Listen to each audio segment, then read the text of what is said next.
Truth Frequency Radio Network. K-TFRN. Worldwide.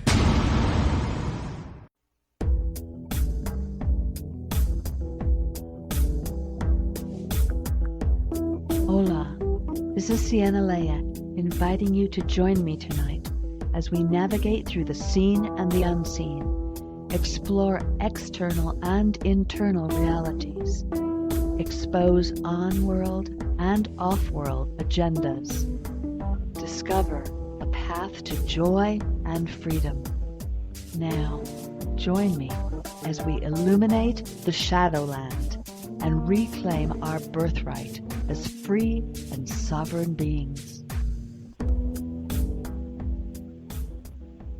Good evening, everyone. This is Sienna Lea, and this is Illuminating the Shadowland. I am here with Tom Montalk, and this is part 2 of Wising Up to Alien Interference. And I'm going to jump right into a brief overview of this. For those of you who follow the show, we've talked for many months about the shadow. But our shadow is not just composed of the fragments of ourself that we're ashamed of or don't want to claim as our own, such as our flaws, our ego, our imperfections, and our insecurities. There's more to the story. We know that disincarnate humans can attach, so can demons, so can certain aliens with their etheric implants. Rudolf Steiner mentioned an etheric double that latches onto us prior to birth and lives with us throughout our life, then drops off days before our death. Carlos Castaneda talks about the predators that gave us their minds. We know that there's way more going on in our reality that is shaping this war for our consciousness, that is informing much of the news that we get and the reality of those of us who are waking up are seeing it, and on so many fronts. But tonight, Tom and I are going to dive into what this is interdimensionally in terms of alien interference and how that interfaces with our own shadow self. Good evening, Tom. Hello, how are you doing? I'm glad to be on. I just wanted to mention that Tom is a deep researcher, a truth teller, and a super clear resource. He has an incredible website at montalk.net, which is a vast resource for anybody who is seriously interested in alien interference. So, yeah, I'd like to just jump right into this with you tonight, Tom. And my first question to you is, what is the Demiurge matrix control grid in your understanding? Okay, well, if we look at who's controlling our society, on the surface it looks like the problem could be, greedy corporations or corrupt politicians. But if you dig deeper, you will find that their strings are actually being pulled by societies and shadow military groups.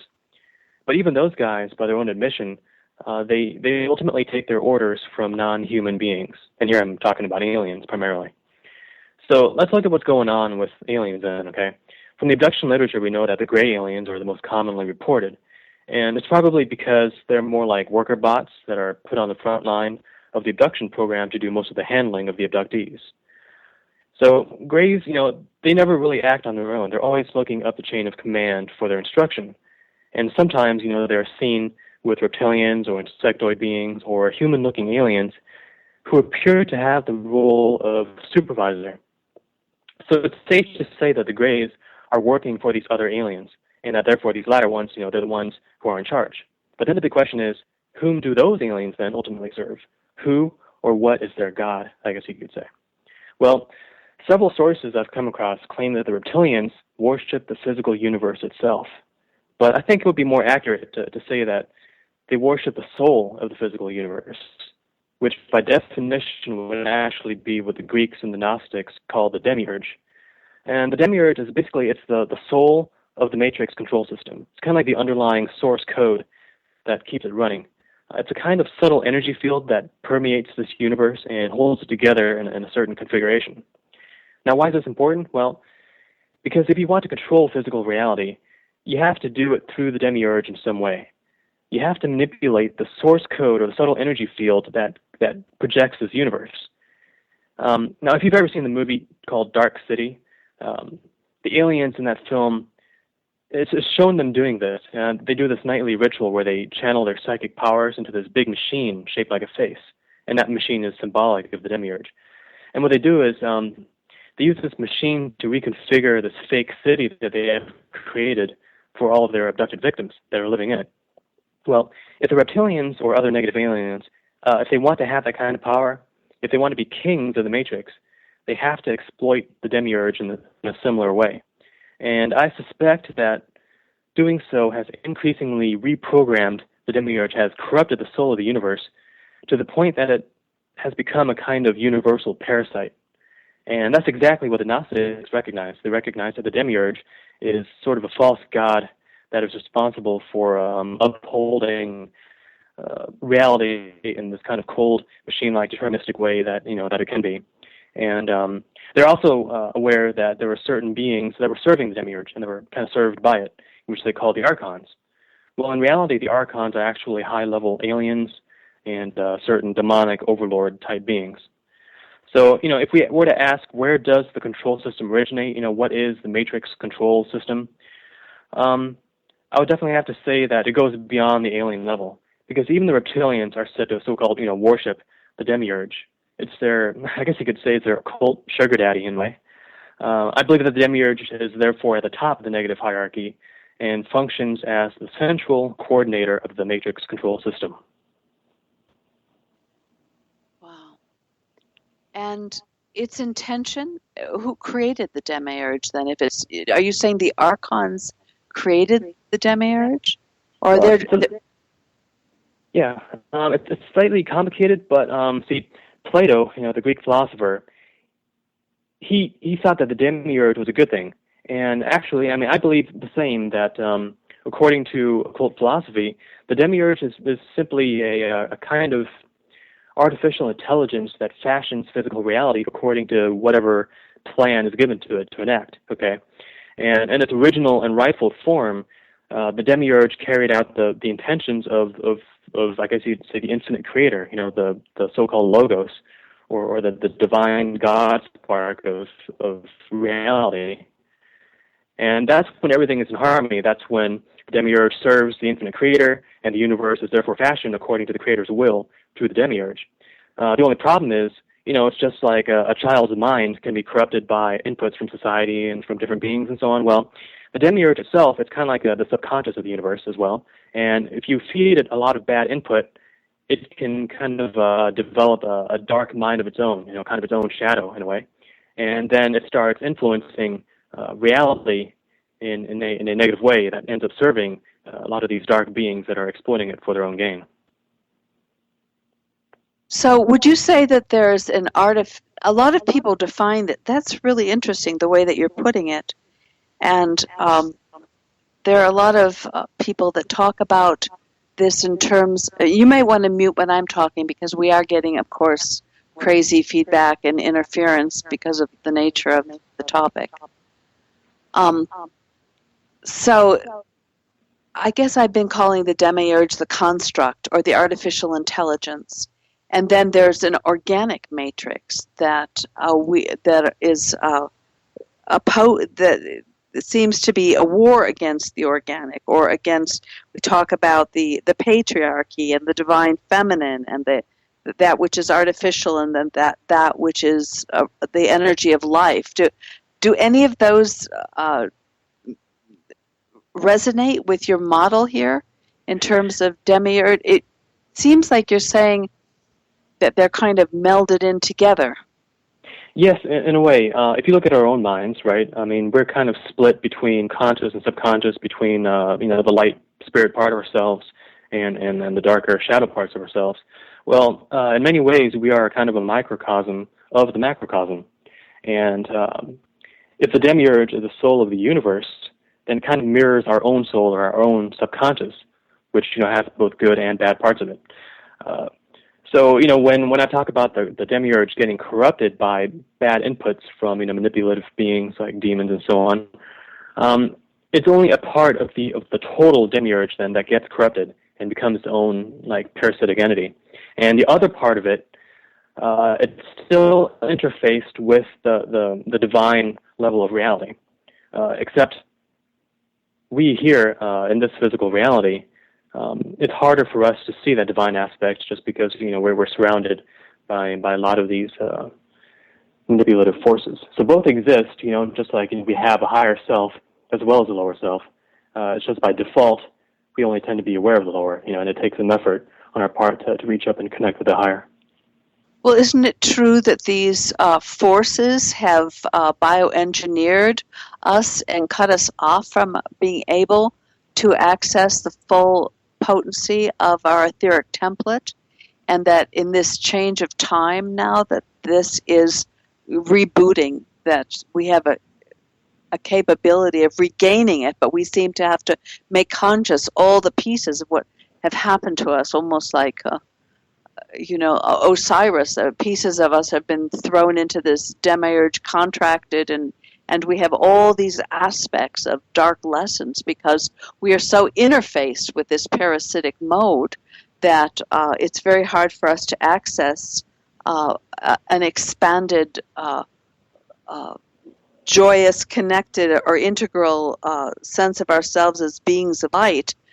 We seem to have minimalized, we've been fragmentized and minimalized and compressed down to the lowest sort of common denominator, which is survival and five sense reality. Yeah, absolutely. Yeah, absolutely. So yeah, it's a question of how is it that we came to have a kind of contract with the Demiurge that allows that it and its forces to do what they do, and I think it boils down to the fact that at some level of our being, at some level, we have made a choice that resulted in us being here in this physical universe right now. And when you take on a human body, you choose to take on its limitations. And one of those, of course, as you mentioned, is our five senses, which funnels our consciousness into a very narrow range of perception. I mean, basically, it funnels our consciousness into that small part of reality controlled by none other than the Demiurge and its, archonic subordinates. So really, choosing to incarnate is choosing to take on a handicap, a kind of ignorance or blindness or delusion compared to our true state of being. And of course, in addition to that, we also accept the laws of physics. Physics is what allows for physical forces and therefore, unfortunately, for violence. It's what allows one being to violate the free will of another. So by coming here, we risk having our free will manipulated by deception due to our blindness, and we risk having our free will being violated by force due to the fact that we accepted the laws of physics. So therefore, we have chosen at some level to accept the risks that come with living in the domain of the Demiurge, and that creates a kind of contract that allows negative forces to influence and suppress us if we don't take countermeasures. Well, that was beautifully said. And what I want to dive into here is the part of us that is actually become this force. Now, it's my understanding that we have a shadow component that is ancestral. Let me explain this for a minute. It's like each race, each nationality, and each race came here and in order to survive, cut a deal with the Demiurge and ended up becoming their own form of police internalization of the police state or the reinforcement of the control grid. Do you concur that I would like to hear your thoughts on that, because it's one thing to fight something that is attacking you and that you become aware of. And we can get into, there's myriads of ways that we are under attack. But when this thing is living in us as us, it becomes very challenging to recognize it. Yeah, I definitely agree. The shadow is a part of us that comes from the matrix and that resonates with the corrupt Demiurge in an as above, so below kind of way. It's like an inner microcosmic reflection of the external demiurgic hierarchy. And of course, the ego is a small part of it, but that's only one component. Myself, I define the shadow as pretty much all hands on our steering wheel that are not our own. that are trying to pull us every way except for the right spiritual direction. And we're not usually conscious of it, but our outlook and our behaviors and our decisions are, influenced by it, nevertheless. So therefore, it resides in our subconscious, in the dark basement of the mind, I guess you could say. And there's all kinds of stuff down there, like repressed traumas and dissociated personalities and soul fragments and all that kind of stuff.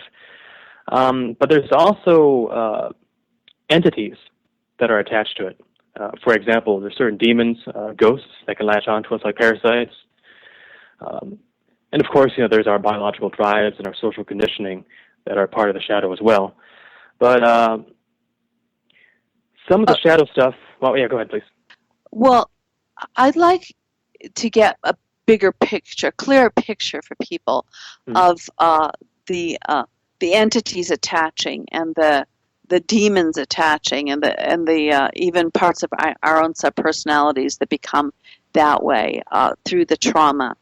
Because this, I've written about this in my book, Stealing the Moon. I've lived through it myself, in that it seems that we're battled up against what feels like at times insurmountable trauma. For example, when you're helpless and when you're an infant, when there's no other choices, where it seems the only way to survive is to cut a deal with these energies, and we're doing it sometimes in a primitive state. We're not doing it consciously, but it seems that we offer up a part of our soul essence that is, in our sensitivity, our humanity, in order to allow this deadened, more cold-blooded agenda to live through us. And then we become a part of this police state, this destructive urge to suppress and control others and to rob and vampirize their humanity.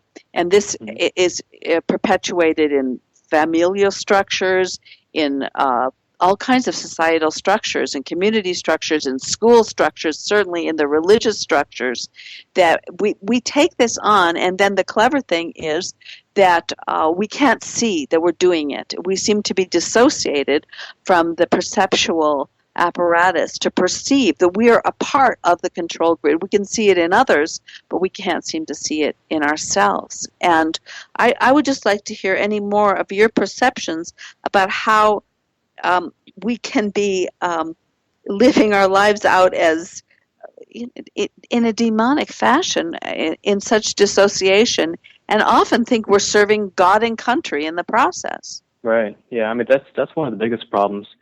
The fact that people can't see their own. Well, for one, they can't even. Well, a lot of people, they can't acknowledge when they're acting from ego versus when they're acting from their true self. They don't really make that distinction. And because of that, too many times they mistake one for the other, mistaking an ego impulse for what they believe to be sort of a divine righteousness. Like they have the right to, like medieval crusades, for example, and there's a lot more examples nowadays. But I think it all stems, of course, from the parts of our being that we don't acknowledge, and that we take as our own, even though they're not our own. In psychoanalysis, the idea of the shadow it's purely a mental construct. It's purely a result of our habits and our suppressed memories and so on. But it's very important to realize that a lot of it has also to do with beings and energies lodged within us and parts of our soul that we have given over to demiurgic forces. That they can then use to manipulate us through. And what are they doing with our? Spend years. Yeah, go ahead. No, yeah. What are they doing with our what? Energy. What are they doing? They're parts of us, and my experience is that they're parts of us that are made so bad and wrong. Our sexuality, our emotions, our sensuality, all the authentic, organic aspects of us through these patriarchal programs have been demonized, and the Holocaust against women, that was 1,000 years of the making the whole ability to be alchemists and to be magicians and to have power and to have force, so that we've given these forces over out of a massive war on our beingnesses. And then what are they doing with all of that energy? And then we get implanted with, it feels like, these robotic police drone energies that are more comfortable because we're terrorized and we feel safe. And we have this huge program that says, don't you ever become yourself again. Don't you ever show up with your authentic energy. We'll come for you again. We'll track you through time. And there's just this incredible, war that tracks people over lifetimes to rob their essence. But I wanted to ask you, what do you see them doing with our energy? Well, to understand this, first we have to remember that at the core, of course, we are divine God sparks inhabiting human bodies. So the body can be our prison or it can be our temple, depending on whether we rule the body in harmony or whether the body rules us, in a form of disharmony. Now, I believe that our bodies were genetically engineered over tens of thousands of years by various alien factions, and that the later factions, they modified us in a way that upgraded us in some ways, but handicapped us in other ways. So it made us more productive as slaves, I guess you could say, and buried the God spark deeper within us so that it doesn't get in the way of their agenda. The only problem is they didn't handicap us enough yet. So we still have enough access to our spirit and our free will right now to potentially destabilize the control system and break free. And I think that's the risk that they're trying to mitigate using the alien agenda. I believe that they're planning on revealing themselves to humanity someday and posing as saviors, and then they will most likely implement a transhumanist agenda under the guise of upgrading us to the next stage of evolution. And this will result in the human race becoming genetically modified once again and outfitted with certain cybernetic technologies that take the place of spiritual functions. So I think they're going to try to make us more like the Greys, more like unquestioning idiot savants who can do their bidding better, so that in the end, we will be God sparks that are fully imprisoned within a high-tech biological prison, and so that we're deeply mind-controlled. So I think they're just trying to create a more manageable and profitable crop, and hitting us at every single aspect of ourselves where spirit shines through.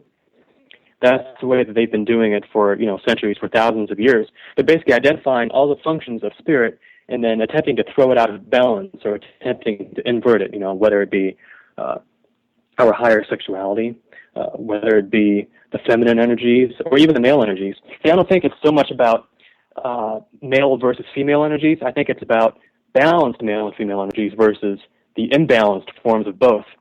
So if we look at history, both the male and the female energies, they both have their dark sides and they both have their higher divine sides.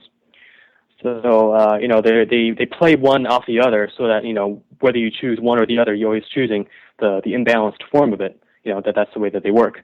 But really we have to look beyond those false dichotomies and realize that each one of those has, has a higher component, and that's what we need to bring together into a higher kind of balance. So I think that's what they're doing, is they're just attacking spirit from all fronts and attempting to basically freeze it in place, in a permanent solitary confinement within a genetically engineered body. I think that's what they're going for.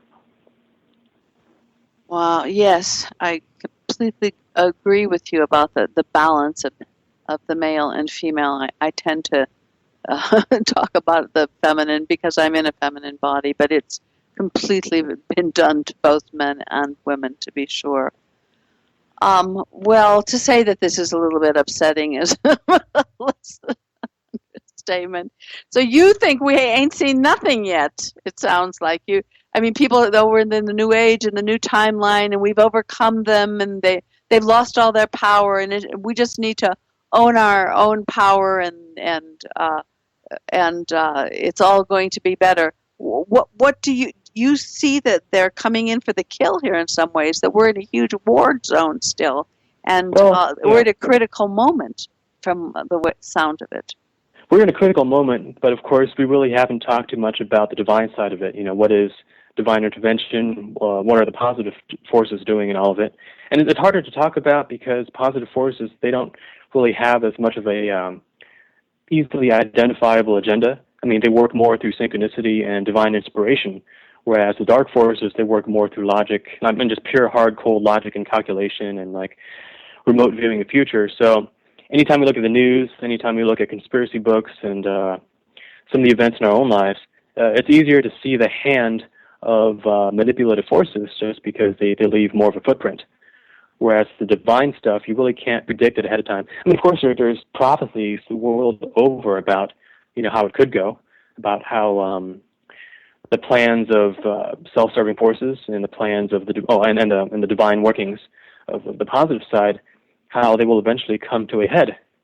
And I think that's definitely what we're seeing now with the polarization of opinions in society so much, over the past decades. So we have not seen. We haven't seen anything yet. It's definitely getting there, but at the same time, I wouldn't say that it's hopeless, because it's kind of like a seesaw. The more one thing kind of goes up, the more the other thing goes down. So the more we see parts of humanity fall into seeming darkness, I think we'll see an equal and opposite rise in others, and I think we can look forward to that, even if there's no way of saying definitively that, oh yeah, of course it's going to happen because of X, Y, and Z variables. It's going to happen in a synchronistic way, and I see parts of it happening already. People coming together, and certain parts of the population being empowered in ways that I've never seen before. Yeah, it's definitely true. There is a mass awakening all over the planet, and this is why we want to see very clearly the maneuvers of the dark side, so that we can really use this incredible inspiration to transcend without being subject to all the disinformation. We're going to break now. We'll be back with the second half hour with Tom Montalk. Stay with us.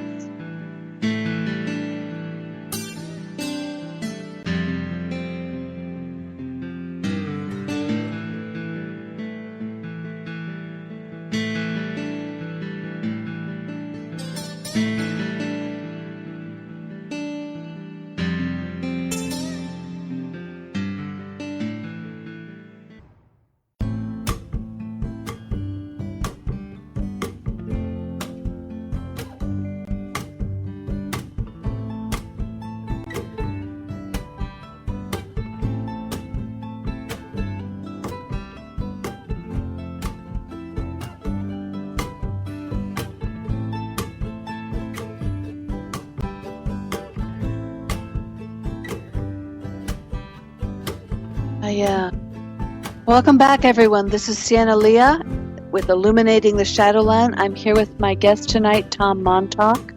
To get more information from Tom, you visit his website, tommontalk.net. Incredible website. Huge amount of information there.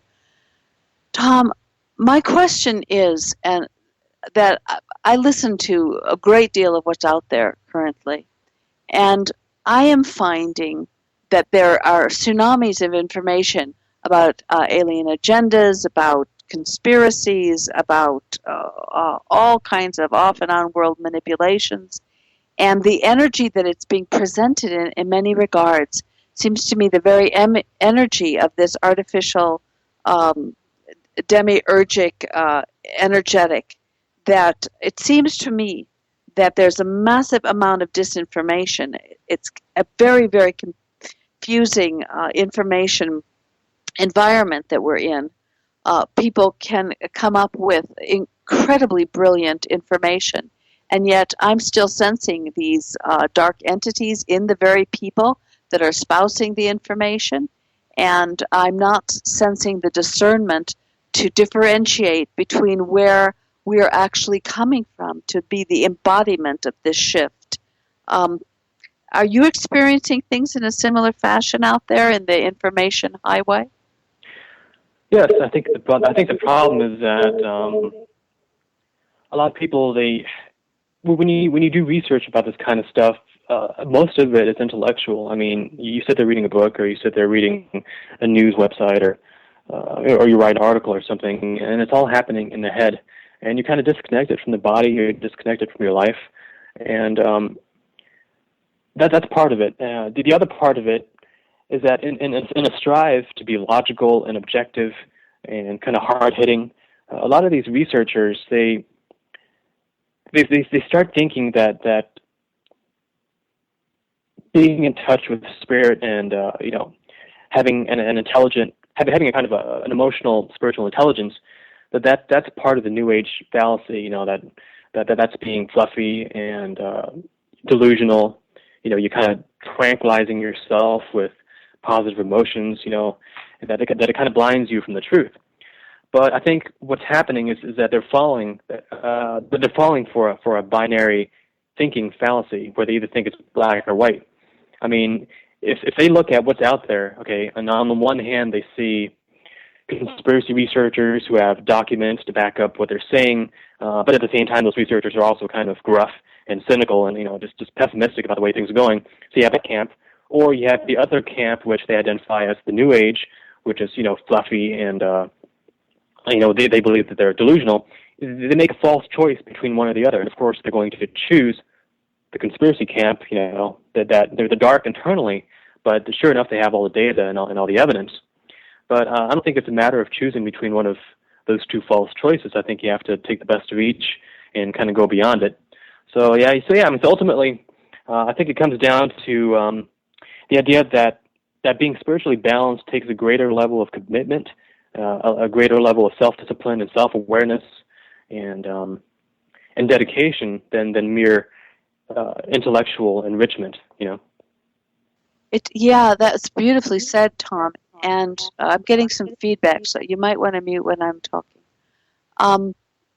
It feels that that they have allowed us to have this massive internet because mainly what we're doing is creating disinformation for ourselves. You're right that almost everything offered is being offered with some piece fundamentally either corrupted, unconsciously being acted out or projected, and that what we need now is to do this deep inner commitment, make this deep inner commitment to embody the lessons of making conscious our dark sides and accessing this deep connection to our mother planet and to our true organic divinity, however you look at that. That isn't something that is going to happen in a moment or a weekend or a seminar or a radio show. It's a lifetime commitment, really. And I know that you talk about this a lot, about what it takes to rise to the occasion that we're really being faced with. And that's why I love your work, because it seems you have that kind of clarity. And I'd like to talk about what it is going to take to break these contracts, to come out of massive disinformation internally and externally and create something that is humane, even at the core. Yeah, I know what you're saying. So as with the issue of love and compassion and empathy, these terms have become empty nowadays in context of people's pessimism about the way things are going. When everything's going good, of course it's easy to keep up a positive vibe and have hope about the future. But when reality starts setting in and things get a little rough, a lot of people lose heart because they're expecting it to be a little more easy than it actually is. And the reason why they expect it is because of a lot of disinformation out there, especially in the channeling community, that promises instant victory. Yeah. How many times have I heard? Pretty much every year I hear from one source or another that only now have the dark forces finally been defeated and they're gone. That's all rejoice. And then the next year, after things don't go too well, there's yet another source saying the same thing about that happening just a week before. So that's been going on for the past decade at least, from the sources that I've been following. And over time, that can kind of that can be disillusioning to a lot of people.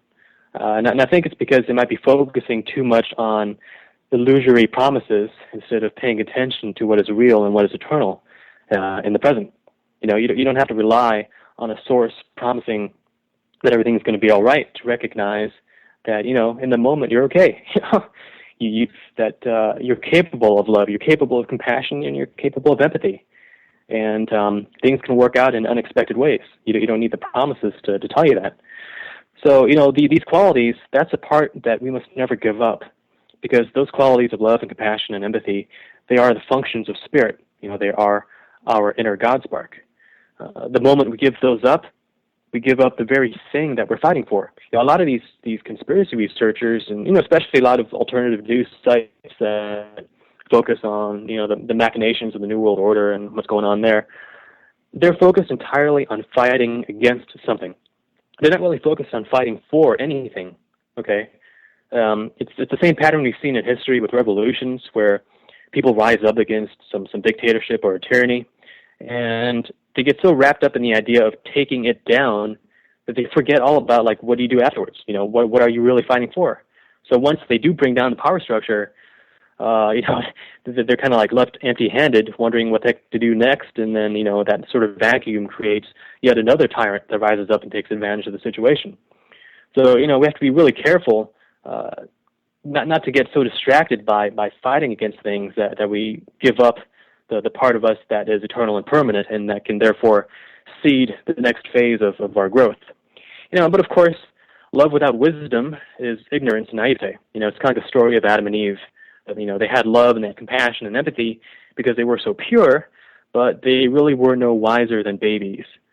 Therefore, the other half of the equation has to be wisdom and discernment and awareness. You have to be sharp, you have to think hard, you have to see through the deception, and you have to have the tools and the knowledge to carry out the directives that come from your higher self or from your heart. So love and understanding, they kind of go hand in hand. And at the highest level, of course, the highest love and the highest understanding are exactly the same thing. Because when you truly understand something or someone in the most absolute sense, you really can't help but love them, okay? So that's where the two halves of the equation kind of unite. But at our level, I think the best that we can do is to strive to balance and develop both sides in parallel. So it's neither about being entirely positive, but just forgetting all about the logic stuff, and because that's all that's for the old gruff men, right? And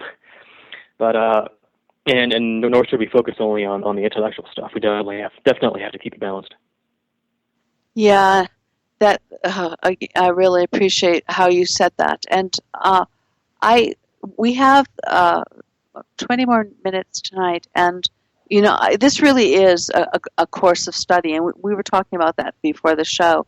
I'm investigating creating an online kind of university format so that we can actually offer in-depth courses because this is a vast process, and it's nothing that really has ever been done before, and we're discovering it out of the necessity of the moment, and all that we are discovering we are as the veil thins and we awaken. And it's so easy to jump off on this tangent or that tangent, or get discouraged, or go on a hopium addiction fetish for a while. I mean, we all do it.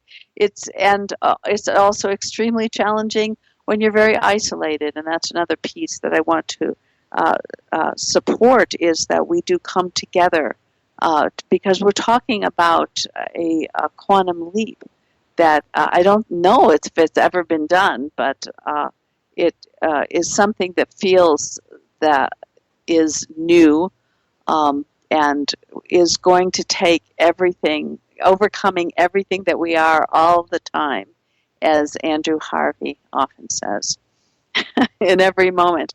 Now, you have studied a great deal about what it takes to develop this kind of character. And I'm wondering if we can't sort of dive into some of the laws that you have outlined here in relationship to the kind of skills that we need to develop to address what we're being faced with on this level of alien interference and our shadow, and also a spiritual awakening that can sometimes completely unground people.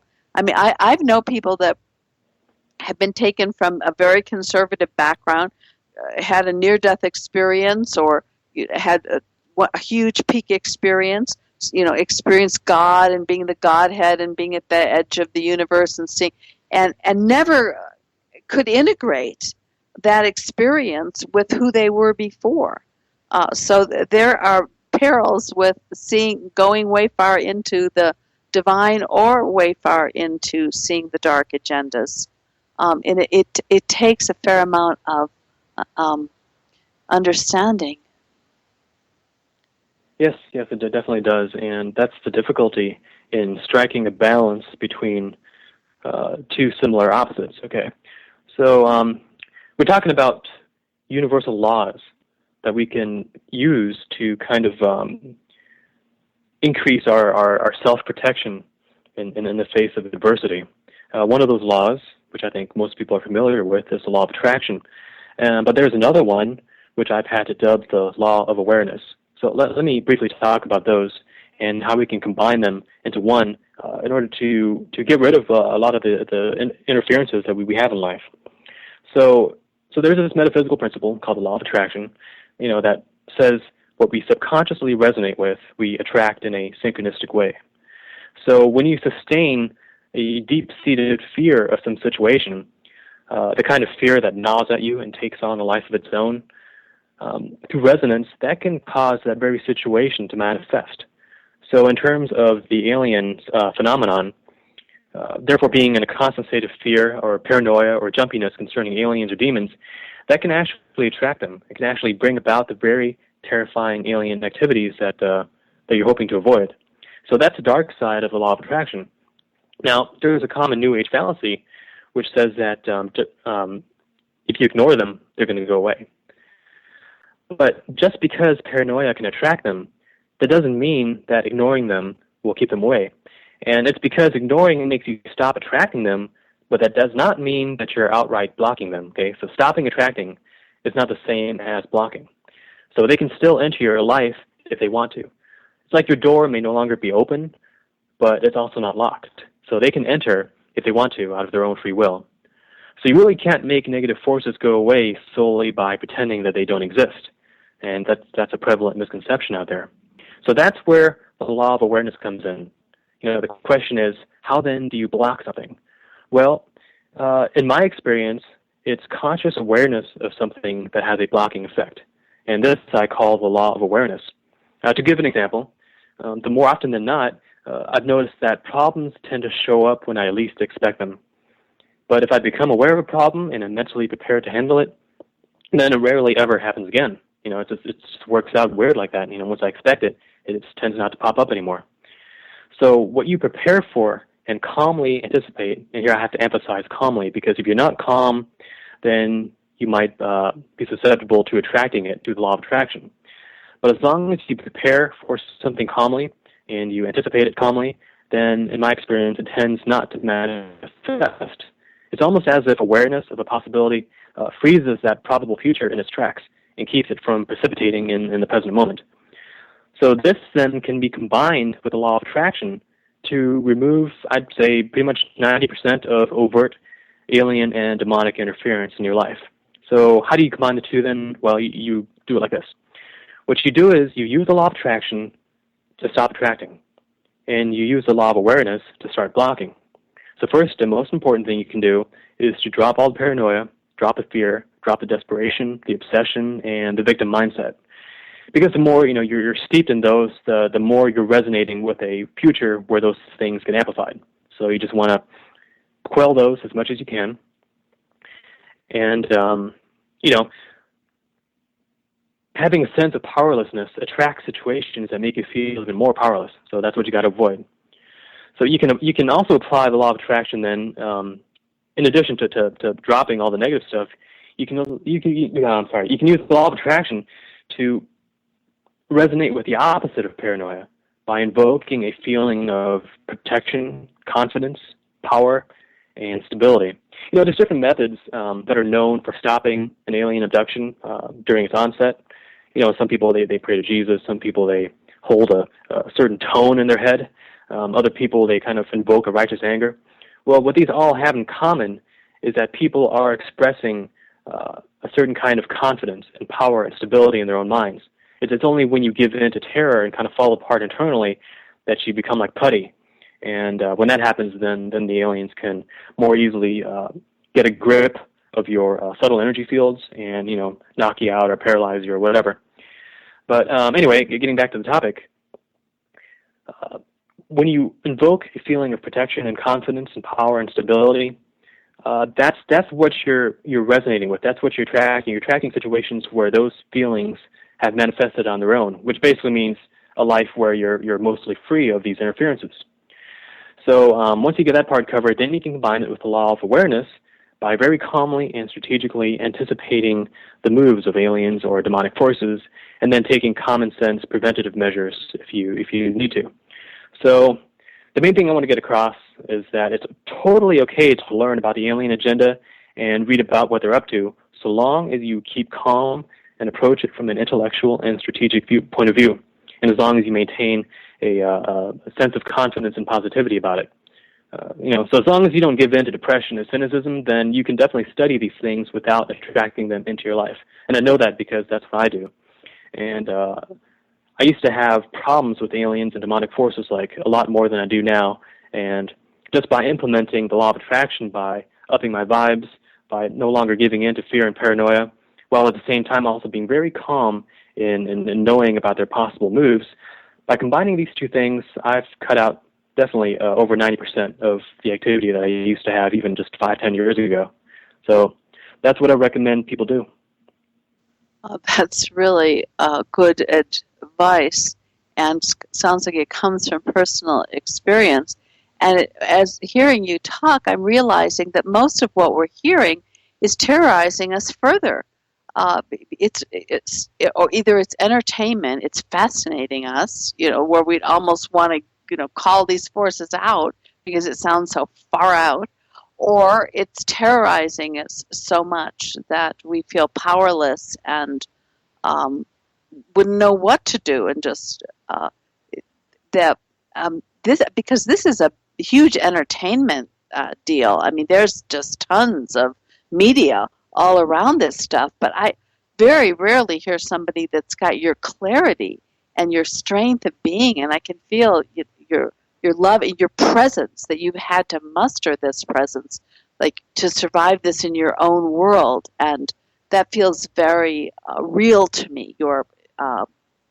That your words are being backed up by your energetic presence that obviously came from you said 10 years? I mean, I'd like to hear a bit about, I don't know if you talk about your personal stuff, but I'd like to hear a bit about it in our last hour next Friday. I think that would be, if you're open to that. Yeah, sure, we can include that. Yeah. We have about 6 minutes left right now in this show, and I'm looking at some of the, you said that so beautifully about the laws of attracting, and you have here, don't invite aliens, because do people invite aliens into their reality? Is this something that people do? Oh yeah, that's unfortunate. I shouldn't be laughing at it because it's so serious, but yes. Let me talk briefly in the remaining time about the idea of giving aliens or even demons permission to be in your life. I think that most people start off in life with a very basic form of protection from these entities. It's not that it keeps them from ever getting harassed or manipulated by them, but rather that they can't be outright killed or possessed by demons or aliens, on the first try. Okay, so there's just a little bit of protection in place. But if you intentionally invite them in, then all bets are off. Okay, it's like lowering the drawbridge. No matter how good the rest of your defenses are, if you give them permission to come in, then you have a real problem on your hands. It's like giving a hacker the passwords to all of your online accounts. Just imagine what they can do with that. They can take over your life. So giving aliens or demons permission, in the worst case scenario, eventually it can lead to full possession or full mind control, whereby a person will become a walking instrument for these beings to control. All right, so the more permission that they obtain from you over time, the more tangible, the more noticeable, and the more imposing they become in your life. Now, an extreme example of that would be satanic rituals. That's where you consciously invoke an entity through ritualistic acts that serve as a method of giving them permission. Now, with the aliens, it's actually not that different either. I mean, as you mentioned, there are books out there on steps you can take to invite the grays into your life. Okay, and that kind of worries me. We have to be careful. with those kinds of sources. So yeah, definitely don't invite aliens if you don't know what you're doing. Let me give you an example. When I was 12 years old, my family was driving home one night, and I looked out the window at the stars, and I asked for them, for a sign. At the time, I was reading a lot of books about grays, and I didn't know too much about them. I was kind of curious. So I wanted them to kind of prove to me that they existed. Well, the next day, I woke up with this 2-inch long scar on my forehead going into my hairline. And then I had a dream about being on an airplane surrounded by these white-faced people with black eyes. So yeah, I got my sign all right. And for the next several years, I had a lot of backdoor alien interference in my life. And this is tough, because, that was my early teen years when you're kind of emotional already. So to have even more interference on top of that kind of made things very, very difficult. So the sign that I asked for was a form of permission. And because of that, I think my life was way tougher than it could have been otherwise. So if anyone thinks about doing that, I would advise never ever to invite the Greys, the reptilians, or the mantis beings into your life. And if you do were to try to invite, what you think are positive aliens, whatever contact you get, make sure you test it. If they're really positive aliens, they're not going to mind you being discerning with them. They're not going to mind you testing them. They're going to want you to be aware and discerning. So definitely be skeptical of their motives and make them prove themselves. Wow, that's good. All right, we're almost out of time. We have a couple more minutes. I would like to invite everybody to the Shadowland forum for updates on the Cyber Salon, where we meet and discuss these topics often on Sundays, not every Sunday, so check there. Tom, how do they get hold of you? And tell them about that incredible YouTubes that you just put out and your amazing website, or anything else, any other way that they can contact or interface with your information. And please listen for Hour 3, which will be next Friday, where perhaps we can get Tom to talk more about his personal experiences. Okay, yeah, so my website is montalk.net. That's Montalk with an L, so montalk.net. And on there's my email address, which is tom@montalk.net. I also have a chat room there, so if you go there and you click on chat at the top, there's a chat room. I'm usually there Sunday afternoons, 3 p.m. to 4 p.m., or, a little bit later, Eastern on Sundays. So you can check that out. And I also have a YouTube channel where I recently put up 3 really concise videos that cover these subjects. So that's also linked from my front page if you go there and look on the latest updates. Or if you want to go there directly, it's youtube.com/Tom Montalk, just one word, no spaces. Tom, how many years did it take you to do all the information and research on that website? It's really huge. Oh, yeah. Well, when I was 12 years old, I got a library card, and I started reading all the UFO and physics and New Age and metaphysics books in my library. So that took me like 5-6 years. So I started when I was about 12 or 13, and I've been doing it nonstop since. Even in college, oh God, I skipped a couple of classes just so I could read the latest, fringe research journal or something. I shouldn't have done that, but yeah, it's not my hobby. I guess you could say it's more my life. It's my dedication. Yeah, check this man out. He's so clear and balanced. He's such a light in the midst of so much disinformation. Bless you all. Be discerning. Take care of yourselves. Don't invite aliens in unless you know what you're doing. Big love to all of you. Join us next Friday for Part 3 with Tom Montalk. Good night.